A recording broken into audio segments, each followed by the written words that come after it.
સતતં નિજમૂર્તિ ચિંતકાના મધ્યિક શ્વેત મનોહર પ્રકાશે હૃદિ દર્શિત રમ્ય દિવ્ય રૂપમ ભગવન્તં તમહં હરિં નમામિ ભગવન્તં તમહં હરિં નમામિ. સ્વામિનારાયણો નીલકંઠો નારાયણો હરિ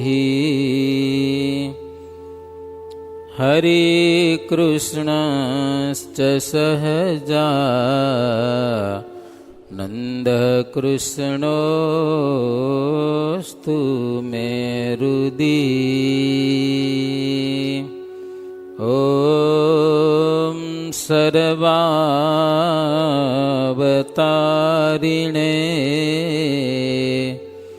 શ્રી હરિ કૃષ્ણાય નમો નમઃ. ઓમ શ્રી ઘનશ્યામાય નમો નમઃ. ઓમ શ્રી સ્વામિનારાયણાય નમો નમઃ. ઓમ શ્રી પૂર્ણ પુરુષોત્તમાય નમો નમઃ. સહજાનંદ સ્વામી મહારાજની જય. શ્રી સ્વામિનારાયણ ભગવાનની જય. સ્વામિનારાયણ હરે. આપણા ઈષ્ટદેવ ભગવાન શ્રી નીલકંઠ વર્ણી વન વિચરણ કરતા કરતા મહાપ્રભુ શ્રી લોજપુર પધાર્યા છે અને વાવના પાવઠા ઉપર એટલે શીલા ઉપર પ્રભુ બિરાજમાન થયેલા છે. ગામની નારીઓ બોલાવવાની કોશિશ કરી છે પણ પ્રભુ બોલ્યા નથી. સુખાનંદ સ્વામી આવ્યા છે અને એનું મન મોહ્યું છે. ત્યાંથી કથા હવે શરૂ થાય છે.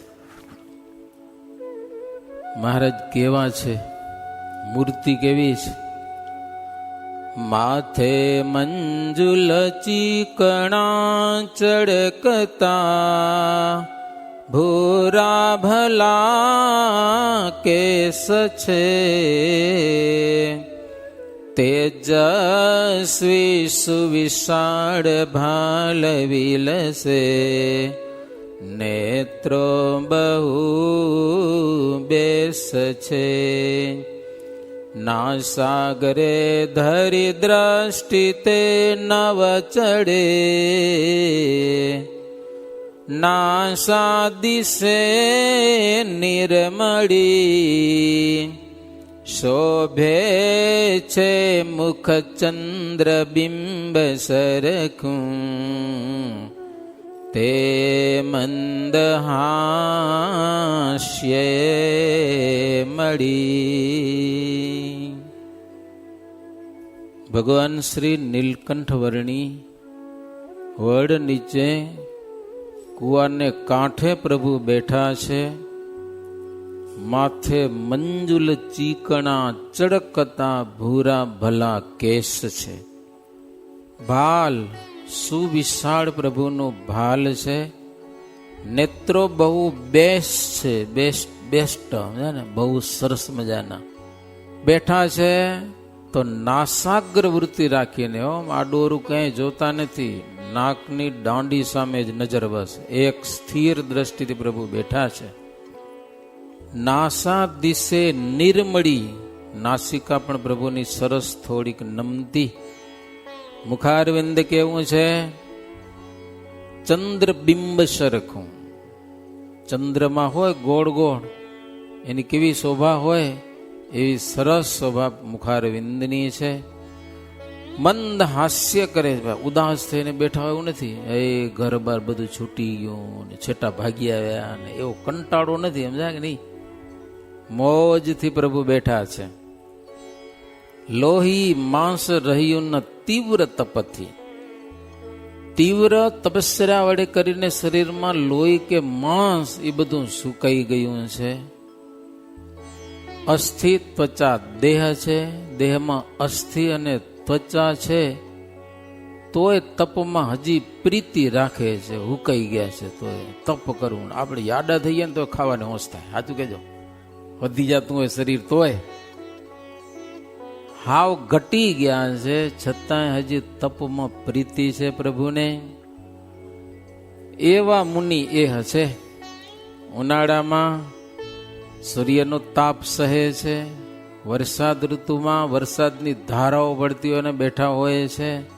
શિશિરમાં એટલે ઠંડી ભરપૂર શિયાળામાં આપણે તો ઘરની અંદર બ્લેન્કેટ ટુ બે ત્રણ ઉડીને હોઈ જાય, ખુલ્લામાં બેઠા હો ગમે એવી ઠંડીમાં. તેના ચિહ્ન જુદા જુદા શરીરમાં, તપસ્યાઓ જે કરીએ છે ને એના ચિહ્ન શરીરમાં જુદા જુદા બધે દેખાય છે. નાડી જાડ જણાય, શરીરમાં નાડીઓ બધી ખુલ્લી દેખાય છે. કાયા બહુ દુર્બળી છે. ઇન્દ્રિયોને જીતીને નિર્વિકારી થયેલા છે. મનની તમામ તૃષ્ણાઓ જેની વિરામ પામી ગયેલી છે. અત્તર્કે ઈશ્વરપણું છે, નક્કી ન કરી શકાય કોણ સાક્ષાત ભગવાન હશે કે કોણ હશે. આવા એક પ્રભુ છે. એક મૃગ ચર્મ પાથરી અને બેઠા છે. બ્રહ્મચારીનો જે દંડ હોય એ એની પાસે છે. વળી કેવા છે? કંઠી માળક મંડળું વળી ધર્યો, સત્શાસ્ત્રનો ગુટકો, શાલિગ્રામ તથા સુપાત્ર જમવા, પાસે ન પૈસો ટકો. પાણી ગાલ ન વસ્ત્ર કૌપી ન તથા, બીજું બહિર્વાસ છે. કુવેથી જડ કાઢવા સુતરની, દોરી હરી પાસ છે. ગવાય છે આ શ્લોક, સમજા ને? કંઠમાં કંઠી ધારણ કરી હોય, હાથમાં માળા છે, સત્શાસ્ત્રનો ગુટકો કંઠમાં બાંધેલો છે, શાલિગ્રામનો બટવો બાંધેલો છે. બીજું કાંઈ પાત્ર જમવા માટે કે પૈસો ટકો કે કાંઈ નથી, સમજ્યા ને? પાણી ગાળવાને ઘેણું રાખ્યું હોય એ રાખવું ખિસ્સામાં. એટલે બોટલ પીવી પડે ને તો ગાડીને પીવી, એમને મેં જવા ન દેવાની, સમજ્યા ને? પાણી ગાળવું પડે, ભલે કાંઈ ન હોય તોય મહારાજને આજ્ઞા છે ને ગાડીને પીવું. કોપીન ધારણ કરેલું છે, એના ઉપર નાનું એક વસ્ત્ર ધોત્યું કે નહીં, હવે ગુડા સુધી આટલું ટૂંકું વસ્ત્ર છે, એને કહેવાય બહિર્વાસ. કુવેથી જળ કાઢવા માટે દોરી લખેલી છે સૂતરની. આવા તપસ્વી છે ભગવાન શ્રી હરિ. એવા તપસ્વીની રખી હરિને, કહે સુખાનંદ સ્તુતિ કરીને. કહો તપસ્વી નિજ સત્ય વાત, ક્યાં જન્મ ધાર્યો કોણ માત તાત. બીજા તો કોઈ પાસે બોલતા નહીં, પણ સંત પાસે બોલ્યા છે. ઓ વર્ણિરાજ, ક્યાંથી આવો છો, ક્યાં જવું છે, કોણ મા બાપ છે, કયા દેશના છો તમે? તમારા સગા સંબંધીઓ ક્યાં રહે છે ને કોણ છે? અરે પ્રભુ, તમારું નામ શું છે? ગુરુ કોણ છે? આપણા દેવ કોણ છે? બહુ પૂછી નાખ્યું હો. ત્યારે શ્રીહરિ કે, સાધુરામ, ગુરુ નહીં તે સ્વભ્રાતા, પિતા નહીં તે માતા, ન દેવતા કે પતિ તે કહાવે, જે જન્મ મૃત્યુ થકી નામ મુકાવે. શું કે? જીવાત્માને જન્મ મરણના ચક્કરમાંથી ન છોડાવે એને ગુરુ ન કહેવાય, ભાઈ ન કહેવાય, મા બાપ ન કહેવાય, દેવતા ન કહેવાય, પતિ ન કહેવાય. બોલો. હા, જન્મ મૃત્યુ થકી મુકાવે નહીં. શું કહેવાય? હું તો અજન્મા અવિનાશી છું મહારાજ કે. આત્માને ક્યાં આવું જવું હતું? કઈ છે નહીં. બહુ જબરી વાત કરી નાખી હો. મને વળી શું મા બાપ હોય ગયેલો મહારાજ કે, સમજે ને? મા બાપ હોય નહીં. હું તો સર્વવ્યાપી સર્વત્ર છું કે આત્મા તણા અંતરમાં રહું છું. મહારાજ કે હું આત્માઓને વિશે રહું છું, અંદર. એટલે સુખાનંદ સ્વામી કે વાત તમારી બધી સાચી છે, સમજ્યા કે નહીં? આત્મા મરતો નથી, જન્મતો નથી, એના મા બાપ કોઈ નથી, હકીકત છે. પણ આ શરીરનું કોઈક તો હશે ને ક્યાંક. થોડી જાજી વાત કરી મહારાજ કહો. બ્રહ્મપુર થકી આવીએ છીએ, પાછા બ્રહ્મપુરમાં જવાનું છે, સમજ્યા ને? એ બધી વાતો કરીએ મહારાજ. પછી મહારાજને પણ એમ થયું કે આ સાધુ પણ ભણેલા લાગે છે, હાવ અબુજ નથી એમ. મહારાજ કે, સાધુરામ, પ્રશ્ન પૂછવા છે, પૂછું લ્યો. સુખાનંદ સ્વામીને હો. સુખાનંદ સ્વામી કે, મહારાજ પૂછવામાં કઈ વાંધો નહીં કે, સમજ્યા ને? ઉત્તર થશે તો કરશું, નહીં આવડે તો હાથ જોડશું કે, સમજ્યા ને? પૂછવામાં વાંધો નહીં. કોઈક આપણે પૂછે ને, ના આવડે એનાથી કઈ અપમાન ન થઈ જાય. આવડતું તો કેવાય, ના આવડતું તો હાથ જોડા. ભાઈ, એટલું જ્ઞાન અમને નથી. વાત એટલી જ કે બીજી કાંઈ. જો શ્રીજી મહારાજ વનમાં ફરે છે ને, તો ગમે સાધુ સંતો મળે એને 5 પ્રશ્ન પૂછતા. કયા 5? જીવ, ઈશ્વર, માયા, બ્રહ્મ અને પરબ્રહ્મ શું છે? એ એક સાધુની કસોટી હતી. એ જો સરખું બતાવે તો જ્ઞાન સાચું. એમાં જો ગડબડ ગોટા વારે તો એ સાધુ બરોબર નહીં.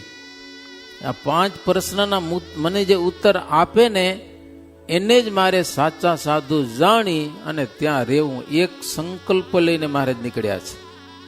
અને મહારાજ પોતે એક મુમુક્ષુ બન્યા છે. સાચા ગુરુની શોધમાં ભગવાન નીકળ્યા છે. ઘણા બધા સાધુ સંતો મળ્યા, પણ સાચું જ્ઞાન ધરાવનાર, જો બપોર પછી કથા થાય ઘનશ્યામ લીલાની, એમાં પણ એક ગુરુને મહારાજે પ્રશ્ન પૂછ્યા, સમજ્યા ને? સુષુમ્ના નાડીનો માર્ગ ક્યાં છે કે, સમજ્યા? દેહમાં ક્યાં રહી છે ને બ્રહ્માંડમાં ક્યાં રહી છે ને બધાને થોડું આવડે. ગુરુ કે ઈવડું તો આવડતું નથી કે, સમજ્યા ને? શિષ્યો થોડા ખીજાણા, પણ ગુરુ કે હવે ના આવડે તો શું વાંધો, એમાં નથી આવડતું, બસ. મારે થોડાક રોકાણા, થોડાક નિર્માની બની ગયા. એટલે તો સાધુની એક કસોટી હતી મહારાજ પાસે કે આમાં જે 100% પાસ થઈ જાય ને એને ગુરુ કરવાના, સમજ્યા ને? બાકી નહીં. તો સુખાનંદ સ્વામીને પ્રશ્ન પૂછ્યા, જીવ, ઈશ્વર, માયા, બ્રહ્મ, પરબ્રહ્મ શું છે? અને મહારાજ કે મને ચોખ્ખું સમજાવજો. હા, સ્પષ્ટ. જીવ, માયા આમ હાથમાં દેખાય એવું. ગડબડ ગોટા વારસો તો નિહાલે. પાછું શાસ્ત્ર પ્રમાણે જોશે. આવા પ્રશ્ન પૂછ્યા એટલે સુખાનંદ સ્વામી વિચારમાં પડી ગયા. છે ઉંમર નાની, પણ છે મહાવિદ્વાનો. જેવા તેવા તો નથી, નહીં આવા પ્રશ્ન કોણ પૂછે? આવા અટપટા પ્રશ્ન. મહાત્મા છે કોઈ? સુખાનંદ સ્વામી મહારાજને કે મહંતજી કીધું, સમજ્યા ને? આ પ્રશ્નના ઉત્તર તમારે જોઈતા હોય ને તો અમારા આશ્રમમાં હાલો. અમારા મોટા મુક્તાનંદ સ્વામી છે ને, એ મારા કરતા સારું સમજાવશે એમ.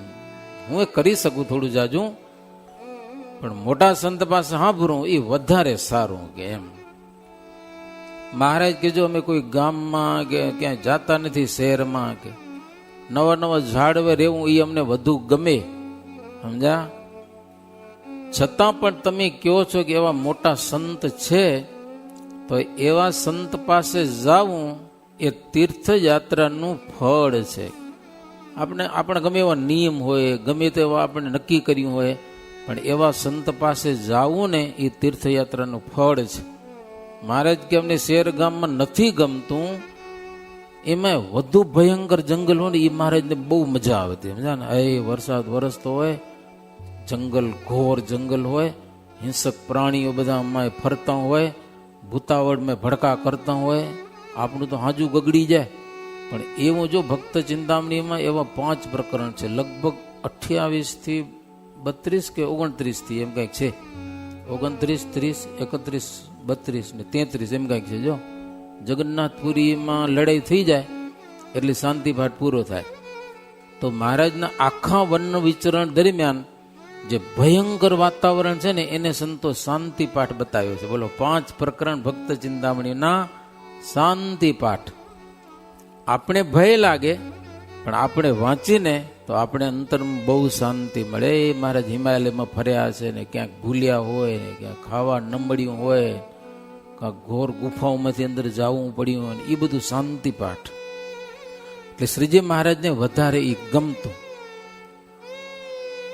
તો આશ્રમમાં હાલો, મહારાજ કે એવા સંત હોય ને તો એવા સંતને સામે પગલા માંડવા, પગલે પગલે કોટી યજ્ઞનું પુણ્ય થાય.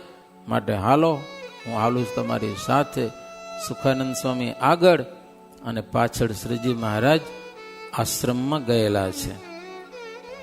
સંતો બેઠા હતા ત્યાં. જેવા મહારાજ આવ્યા ને સંતો બધા ઊભા થઈ ગયા, જોઈ રહ્યા. કોઈ અલૌકિક મૂર્તિ છે, મહાસમર્થ કોઈ બ્રહ્મચારી છે. સ્વાગત કર્યું સંતોએ. મુક્તાનંદ સ્વામી સરસ મજાનું આસન બિછાવી દીધું, એક સાદડી પાથરી દીધી, બિરાજો. પણ મહારાજ સાદડી સંકેલી એક બાજુ રાખી અને પટ્ટે બેઠા.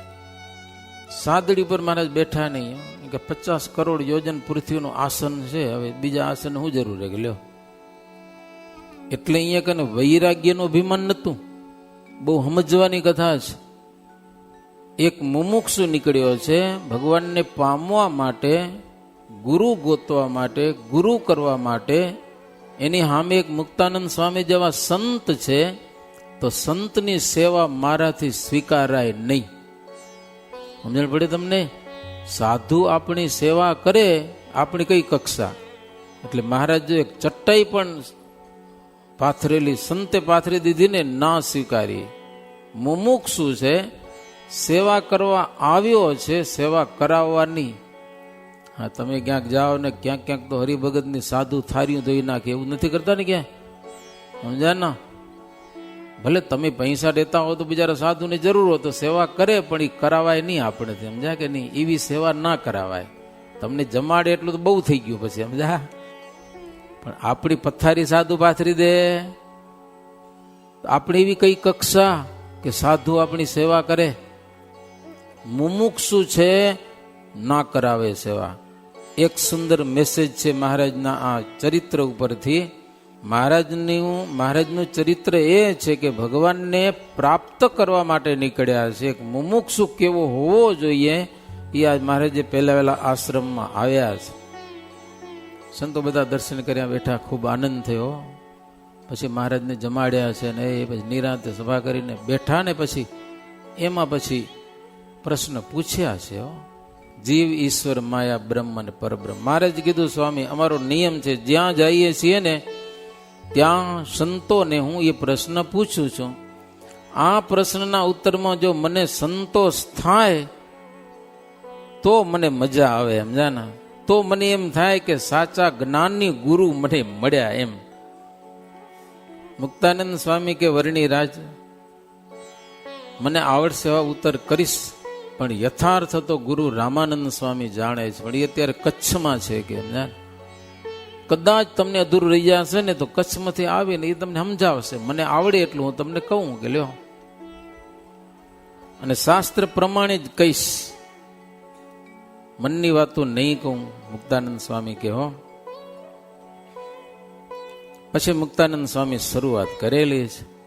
પ્રથમ જીવાત્માના સ્વરૂપને કહું છું, સાંભળો. જે જ્ઞાન શક્તિ ધરનાર જીવ પ્રમાણો, દિશે ન જ્ઞાન લવતે જડ વસ્તુ જાણો. આત્મા અદર્શ્ય અણુથી અતિ છેક છોટો, વ્યાપે સમગ્ર તન જો કદી દેહ મોટો. થોડીક અઘરી હશે કથા, પણ જરૂર છે. આત્યંતિક જીવાત્માના શ્રેયને માટે આ 5 ભેદ સમજવા એ જરૂર છે. એટલે આરામથી તમને કથા સંભળાવી. સમજાય? જીવ કેવો છે પ્રેમથી સાંભળો. જીવ છે ને જ્ઞાન શક્તિ ધરનારો છે. સમજાય ને? કાંઈ જો જ્ઞાન ન હોય ને એને જડ વસ્તુ કહેવાય. જ્યારે જીવાત્મા મુક્તાનંદ સ્વામી કહે છે વર્ણિરાજ ન હોય, એ બધા સંતો 50 બેઠા છે ને કોઈ હરિભક્તો હશે, સભામાં વાત થાય છે. જીવાત્મા છે જડ નથી, ચૈતન્ય વસ્તુ છે. એટલે કંઈક જાણે છે, વળી અદર્શ્ય છે, મારું દેખાતો નથી જીવ. સમજા? નથી દેખાતો. અણુથી પણ છેક છોટો છે. એક આટલું વાળ લ્યો, એના 100 ટુકડા કરો, એમાંથી એક ટુકડો લો, એના પાછા 100 ટુકડા કરો, એટલું જીવ છે. બહુ ઝીણો છે, વળી શરીરમાં વ્યાપીને રહે છે. શરીર ગમે એવડું મોટું હોય ને, આવડા હોય, કેટલા 150-150 કિલા વજનના હોય ને, કાંટા તૂટી જાય તો આખા શરીરમાં. પછી હાથી ભલે હોય, એના કરતા મગરમચ્છ ને એ મોટા મોટા શરીર હોય, પણ જીવ એટલો છે હાવ છોટો, આખા શરીરમાં વ્યાપીને રહ્યો, આખા શરીરનું સંચાલન કરે છે. કાષ્ટમાં જેમ અગ્નિ દેખાતો નથી, પણ ધખાવો ત્યારે અગ્નિ પ્રગટ થાય છે, એમ શરીરમાં જીવ દેખાતો નથી, પણ શરીર હાલે ચાલે છે ને ખબર પડે કે મેં જીવ બેઠો છે. પણ જયારે આમ ચોપાચુપ થઈ રહે ને, આ બંધ થઈ ગયા ત્યાં નીકળી ગયો લાગે. સમજાય? દેખાતો નથી. જીવને પકડવા માટે જ્ઞાની લોકો ઘણી કોશિશ કરી છે, પણ કોઈના હાથમાં નથી આવ્યો. એમ કે છે કાચની પેટીમાં પૂર્યા મરવા ટાણે તોય નીકળી યારો માયાથી. વળી આ જીવાત્મા કોઈ દી જન્મ્યો નથી અને કોઈ દી મરવાનું નથી, અનાદિ છે. પ્રલય થઈ જાય છે ને પૃથ્વીનો, ત્યારે માયામાં લીન થઈ જાય છે, બાકી મરતો નથી જીવ. વળી ઇન્દ્રિયો અને મન વડે કરીને બધી ક્રિયાઓ કરે છે. કર્મનો ભોગતા છે. ગમે જન્મમાં જાત જાતના કરેલા કર્મ એને જીવાત્મા ભોગવે છે. વળી અછેદ્ય છે, અભેદ્ય છે, પલાળી ન શકાય, હુકાવી ન શકાય, હુકતો નથી, પલળતો નથી, નિરંશ છે, બળતો નથી, સડતો નથી. વળી આ શરીરને ક્ષેત્ર કહેલું છે અને જીવાત્માને ક્ષેત્રજ્ઞ કહેલો છે. એ જાણે છે. તમે છે પગમાં જરાક હોય ને અણી અડાડ, જીવને ખબર પડી જાય આ મને કોઈ ગડ્યો. માથાનો એક વાળ ખેંચો ને તો ખબર પડી જાય જીવને કે આ મારી કોઈ ગડ્યો. તો એટલો જ્ઞાન શક્તિ ધરાવનારો છે. મુખ્યપણે હૃદયમાં રહેલો છે જીવ, પણ નખશિખા વ્યાપીને રહેલો છે. જેમ કે પવન દેખાતો નથી, પણ ઝાડ હાલે છે એના દ્વારા ખબર પડે કે પવન વાય છે. તો જીવનું એવી રીતે છે. ક્રિયા કરે છે ત્યાં સુધી આ શરીરમાં જીવ છે. વળી અનાદિ સંચિત કર્મ વાળો છે. એ કેટલા જન્મમાં કરેલા સંચિત એટલે એકઠા કરેલા કર્મ, એનો જથ્થો ભેગો લઈને ફરે જીવ. જ્યાં જાય ને એ કર્મ એના ભેડા ને ભેડા હાલે. માનો કે સિંહ કે ચિત્તાનો અવતાર આવ્યો હોય, આખી જિંદગી જનાવર માર્યા હોય, બધું પાપ ભેગું થાય એનું. એમ ન માનજો એને પાપ ન લાગે. સમજાય ને? આખી જિંદગીમાં જેટલા જનાવર માર્યા હોય ને એ બધાનું પાપ કર્મ એ જીવને લાગે. એના કર્મ એવા છે, અવતાર એવો આવ્યો છે, એ અવતાર વડે કરીને કર્મ જ કરવાના છે, પાપ જ કરવાનું છે. એમાં ફરતા ફરતા જ્યારે માનવ દેહમાં આવે છે ને જીવાત્માને માટે માનવ દેહ છે ને તીર્થરૂપ કહેલું છે. પહેલે જ વચનામૃતનો શ્લોક આવે છે ને, અન્ય ક્ષેત્રે કૃતમ પાપમ વજ્રલેપો તીર્થ ક્ષેત્રે વિનેશ્યતિ, તીર્થ ક્ષેત્રે કૃતમ પાપમ વજ્રલેપો ભવિષ્યતિ. બીજા દેહમાં કરેલું કર્મ માણસના દેહમાં જીવાત્મા ધોઈ શકે છે, પણ માણસ થઈને જો પાપ કર્મ કરે ને તો બીજા ક્યાં દેહમાં ધોઈ શકશે? બોલો, ક્યાંય નહીં ધોવાય. માણસ થઈને પાપ કર્મ કરે ને તો કૂતરા કે ગધેડા થઈને કે ગાય થઈને ધોવાશે પાપ? કાંઈ નહીં થાય ભાઈ. તો અનંત દેહમાં ફરતો એવો જે આત્મા, એને માટે માણસ દેહ છે ને તીર્થરૂપ છે પાપ ધોવાનું. સામાન્ય આપણે એવો અર્થ કરીએ કે બીજી જગ્યાએ કરેલું પાપ ગંગા યમુનામાં જાય તો ધોવાઈ જાય, સમજાય ને? પણ ત્યાં પાપ કરી તો ના ધોવાય. પણ મનુસ્મૃતિનો અર્થ એવો છે કે જીવાત્માનું તીર્થ છે માનવ દેહ. બીજા અનંત દેહોમાં કરેલું પાપ અહીંયા ધોવાય છે, પણ માણસ થઈને જો પાપ કરે ને તો ક્યાંય એને ધોવાનો વારો આવતો જ નથી. પછી તો જ્ઞાનરૂપ છે, પરિણામી છે, ઓછું કે વિશેષ પણ જીવાત્માને જ્ઞાન છે, એટલા માટે એને અલ્પજ્ઞ કહેલો છે અને પરમાત્માને સર્વજ્ઞ કહેલા છે. અને આત્મા છે મુક્તાનંદ સ્વામી કે વર્ણિ રાજ સદા સદૈવ પરતંત્ર છે અને સ્વતંત્ર તો મહાપ્રભુ છે ભગવાન. આત્મા પોતાનું ધાર્યું કાંઈ કરી શકતો નથી. વળી એવો આ જીવાત્મા ભક્તિ કર્યાથી ભવ બંધન છૂટી જાય, આત્મા તથાપી પરમાત્મા કદી ન થાય. જો એ આત્મા માનવ દેહમાં આવીને ભજન ભક્તિ કરે તો ભવ બંધન થકી છૂટી જાય. ભવ એટલે જન્મ ને મરણ, એના થકી છૂટી જાય છે. પણ એ આત્મા ગમે તેવા કર્મ કરે પણ પરમાત્મા થઈ શકતો નથી. ઘણા બધા પંથ એવા છે કે કર્મ કરતા કરતા કેવડીક થઈ જાઓ, ભગવાન થઈ જાઓ, પણ મુક્તાનંદ સ્વામી ના પાડે છે, જીવ ક્યારે પણ ભગવાન થઈ શકતો નથી. આત્મા સદૈવ શુભ ઈશ્વરનું શરીર. વળી આત્મા છે ને ઈશ્વરનું શરીર છે, પરમાત્માનું. અને જીવ છે પરમાત્માની એક ચૈતન્ય શક્તિ છે કે સર્વે ઇન્દ્રિયો અને મન થકી જીવ ન્યારો છે. આવી રીતે શાસ્ત્રને અનુસારે આત્માનું સ્વરૂપ છે વર્ણિ રાજ અમારા જ્ઞાન પ્રમાણે. હા, મહારાજ બહુ રાજી થયા, બહુ સરસ વાત કરી. હવે ઈશ્વર બતાવો ગયો. મુક્તાનંદ સ્વામી કે જીવ પછી આવે છે ઈશ્વર કોટીઓ. ઈશ્વર છે ને વૈરાટ નારાયણ, એને ઈશ્વર કહેવાય. ભવ બ્રહ્માદિક બધા ઈશ્વરો કહેવાય.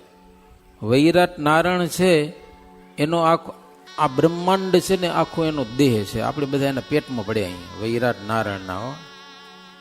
નીચે એના પગે, સ્વર્ગેનું માથું, આખું વિશ્વ એની અંદર વસે છે. આ બ્રહ્માંડ છે એનું સ્થૂલ શરીર છે ઈશ્વરનું, અને સૂત્રાત્મા છે એનું સૂક્ષ્મ શરીર છે, અને અવ્યાકૃત નામનું એનું કારણ શરીર છે.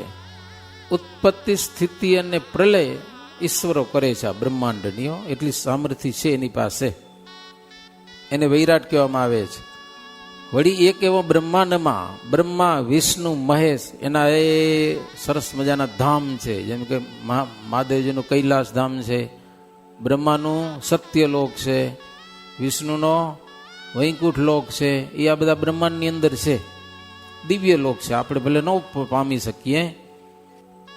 તો એ બધા ઈશ્વરો પણ સર્વોપરી એવા જે પરમાત્માનું ભજન કરીને આવી સામર્થ્યને પામ્યા છે. આખા બ્રહ્માંડની ઉત્પત્તિ સ્થિતિ બધા ઈશ્વરો કરે છે ભગવાનની ઈચ્છાથી. એવા સમર્થ થયેલા છે. શેનાથી સમર્થ થયેલા? ભગવાનની ભક્તિથી. તો એ બ્રહ્માંડ પ્રત્યે ઈશ્વરો રહેલા છે. ઈશ્વરો ઘણા બધા છે, બ્રહ્માંડ એક નથી, અનંત કરોડો બ્રહ્માંડો છે. તો પોતપોતાના બ્રહ્માંડને ઈ જાણે છે. આખા બ્રહ્માંડને ઈશ્વરો જાણે છે. આખા બ્રહ્માંડમાં શું થયું, ગડબડ થઈ કાંઈ એને ખબર પડે છે. આપણા શરીરમાં ખબર પડે ને કે માથું દુખે તો ખબર પડે, ડૉક્ટર પાસે પૂગ્યા, સાહેબ માથું દુખે છે, પડી ખબર ન પડી. પગ દુખે તો ખબર પડી જાય, પેટ દુખે તો ખબર પડી જાય, વાહો દુખેરો કાં તો કેળ દુખેરી. જેમ આપણે ખબર પડે ને એક જીવાત્માને એમાં ઈશ્વરોને આખા બ્રહ્માંડમાં કાંઈ ગડબડ થાય તો એને બધી ખબર પડે છે. બ્રહ્માંડનું એને જ્ઞાન છે, પોતાના બ્રહ્માંડનું. એટલા માટે એને વિશ્વના નિયંતા પણ કહેવાય, પણ એક બ્રહ્માંડના નિયંતા. જ્યારે પરમાત્મા છે ને એ અનંત કોટી બ્રહ્માંડોના નિયંતા છે. એક બ્રહ્માંડના ઈશ્વરો નિયંતા છે, એ ધારે કરી શકે છે એમાં, પણ ભગવાનની ઈચ્છા હતી, ભગવાનની ઈચ્છા વિના નહીં. તો જીવની વાત થઈ, પછી માયાની વાત થઈ. હવે મુક્તાનંદ સ્વામી કહે છે જીવની, ઈશ્વરની અને હવે માયાની વાત આવે છે. માયા તો જબર છે, ભારે હો.